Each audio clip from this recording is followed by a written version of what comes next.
بسم اللہ الرحمن الرحیم نحمد ونصلی ونسلم علی رسول الکریم اما بعد۔ جناب دیکھیے جی، اب ہم شروع کرنے لگے ہیں، کیونکہ میں نے پہلے بھی عرض کیا تھا کہ ہفتے اور پیر اور منگل کو ہم انشاءاللہ صرف کا پڑھا کریں گے، بلکہ شروع میں ہم چند دن صرف ہی پڑھیں گے، اس کے بعد ہم نحو شروع کریں گے۔ ابھی تقریباً کوئی پہلا جو ہے نا، آپ نے سمجھیں کہ 20-25 دن یا ایک مہینہ ہم جو ہے صرف صرف کو لے کے چل رہے ہوں گے، تاکہ آپ لوگوں کو صرف سے مناسبت ہو جائے اور نحو اس کے بعد شروع کریں۔ تو یہ ہم جو ہمارے نصاب میں جو حصہ شامل ہے وہ علم الصرف اولین کا یعنی شامل ہے۔ اولین کا مطلب ہوتا ہے پہلے دو حصے، اس کے 4 حصے ہیں۔ اولین پہلے دو، آخرین آخری دو، ٹھیک ہے جی۔ تو یہ جو ہے نا، یہ ہم پہلے وہ پڑھیں گے اس کے اندر سے، تاکہ ہمیں علم الصرف کے ساتھ ایک مناسبت پیدا ہو جائے، اور اس کے بعد جو ہے وہ پھر ہم آگے چلیں گے، پھر نحو کے اوپر جائیں گے۔ تو یہ جو سب سے پہلے آپ کے پاس آئے گا کہ جی علم الصرف شروع کی، تو سب سے پہلے ہمیں اصطلاحات بتائی جائیں گی۔ جب بھی کوئی علم شروع کیا جاتا ہے، یہ بچوں یہ بات یاد رکھنا کہ جب بھی کوئی علم شروع کیا جاتا ہے تو اس کے لیے ضروری ہے کہ جناب ہم جو ہیں اس میں سے اس کی پہلے اصطلاحات سمجھیں، وہ ٹرمز جو ہوتی ہیں، جو ٹرمز ہوتی ہیں ان کو سمجھنا بہت ضروری ہوتا ہے۔ اگر آپ کو وہ ٹرمز سمجھ میں آ جائیں تو آپ آسانی کے ساتھ جو ہے وہ کام کر سکتے ہیں، لیکن اگر آپ کو وہ ٹرمز نہیں آئیں گی تو پھر آپ پریشان رہتے ہیں۔ تو اس لیے اس ٹرمز کو سمجھنا بہت ضروری ہے ہمارے لیے جو ہے، ٹھیک ہے جی۔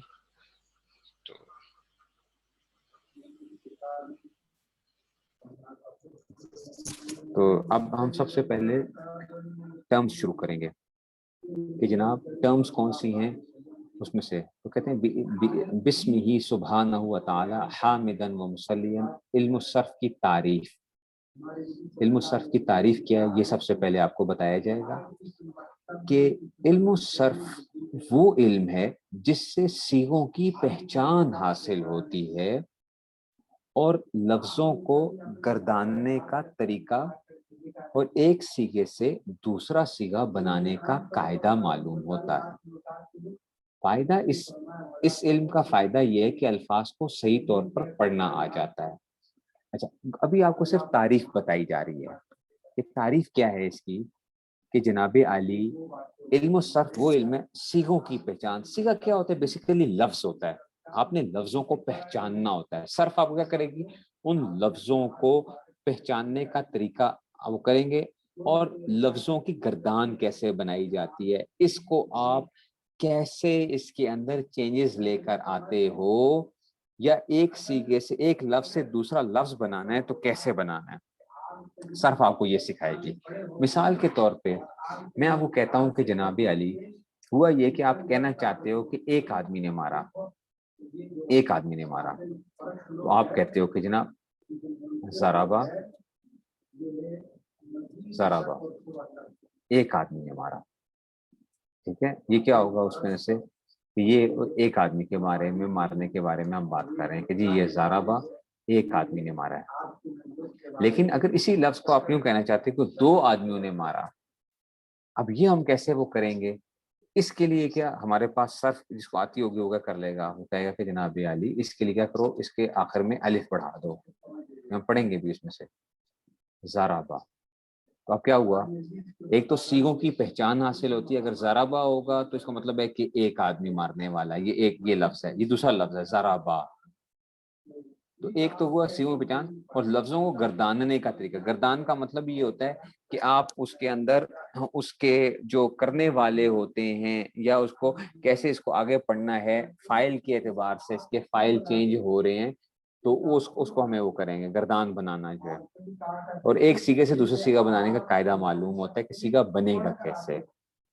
ابھی آپ کو بہت سمجھ میں نہیں آئے گی یہ بات، لیکن جو ہی ہم آگے جائیں گے، جب گردانوں کے اندر جائیں گے تو آپ کو یہ فوراً اس علم الصرف کی جو تعریف ہے وہ پورے طور پہ سمجھ میں آ جائے گی کہ بیسیکلی صرف نے کرنا کیا ہے، اور فائدہ کیا ہوتا ہے کہ الفاظ کو صحیح طور پر پڑھنا آ جاتا ہے۔ کل بھی میں نے آپ کو بتایا تھا کہ آپ نے تشہد نہیں پڑھنا، تشہد پڑھنا ہے، تعوذ نہیں پڑھنا، تعوذ پڑھنا ہے، ٹھیک ہے نا؟ تو یہ الفاظ کی ادائیگی کیسے ہوگی؟ استغفار نہیں پڑھنا، استغفار پڑھنا ہے، اخلاق نہیں پڑھنا، اخلاق پڑھنا ہے۔ یہ سارے کے ساری کیا چیزیں سکھائیں گی؟ یہ آپ کو علم الصرف جو ہے یہ آپ کو سکھا رہی ہوگی۔ اب ہم آگے اس کی وہ چلتے ہیں کہ جناب علی کہ یہ بیسیکلی ہمارے پاس اس میں سے یہ کرے گا کیا؟ ہمارے پاس جو ہے، ٹھیک ہے نا، اس میں سے ہمارے پاس جو یہ چیز آنی ہے اس نے ہمیں کیا سکھانا کیا ہے؟ یہ جو ہے نا اس میں سے تو کہتے ہیں جناب علی اصطلاحات میں سے کیا آ گیا؟ ضمہ، ضمہ پیش کو کہتے ہیں۔ یہ کسے کہا جاتا ہے؟ ضمہ پیش کو کہا جاتا ہے۔ جو پیش ہوتا ہے اس کو ہم صرف یا نحو کی اصطلاح کے اندر عرب بھی اس کو ضمہ کہتے ہیں، ٹھیک ہے، تو یہ پیش کو کہتے ہیں۔ فتح کسے کہا جاتا ہے؟ زبر کو، فتح زبر کو، اور کسرہ زیر کو کہتے ہیں۔ ہم جیسے ہمارے قاری صاحب نے ہمیں بتایا تھا نا، پیش اور زبر اور زیر، پیش زبر زیر وغیرہ ہمیں قاری صاحب نے پڑھایا تھا۔ حالانکہ اب اس کو آپ لوگوں نے کیا کہنا ہے؟ اس کو پیش کی بجائے کیا کہا کریں آپ؟ اس کو ضمہ، ٹھیک ہے نا، زبر کو آپ کیا کہا کریں؟ فتحہ، اور زیر کو آپ کہا کریں کسرہ۔ ضمہ، فتحہ، کسرہ، یہ جو ہے نا یہ کیا ہو جائیں گے؟ یہ آپ کے پاس پہلی چیز آپ سمجھ رہے ہیں کہ یہ جو اعراب ہوتے ہیں، ٹھیک ہے نا، جن کو آپ زبر زیر پیش جو کہتے ہیں، ضمہ، فتحہ اور کسرہ۔ ضمہ پیش کو، فتحہ زبر کو، اور کسرہ زیر کو کہتے ہیں۔ اچھا، تنوین کسے کہتے ہیں؟ تنوین دو زبر دو زیر دو پیش کو کہتے ہیں۔ تنوین جو ہوتے ہیں دو زبر دو زیر دو پیش کو تنوین کہا جاتا ہے، ٹھیک ہے نا۔ دو زبر دو زیر دو پیش آ جائیں ان کو کہتے ہیں تنوین۔ آپ لوگوں نے پڑھا بھی تھا با دو زبر بن، ٹھیک ہے نا، با یا با دو پیش بن ہم پڑھتے تھے، ٹھیک ہے نا، با دو زیر بن، یہ جو تھے۔ تو تنوین کیا ہوتی ہے؟ دو زبر دو زیر دو پیش کو کہا جاتا ہے، ٹھیک ہو گیا جی، یہ بھی آ گئی۔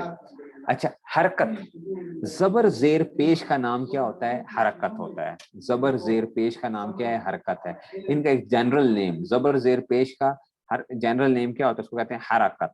حرکت کی حرکت ہے اس کے اوپر تو اس کو جنرل نیم ہوتا ہے زبر زیر پیش، اس کی کیا کہلائے گی؟ جنرل نیم کہلائے گا۔ حرکت جو ہے یہ بیسیکلی وہ آ جائے گا، حرکت جو ہے زبر زیر پیش کا نام ہے، ٹھیک ہو گیا جی۔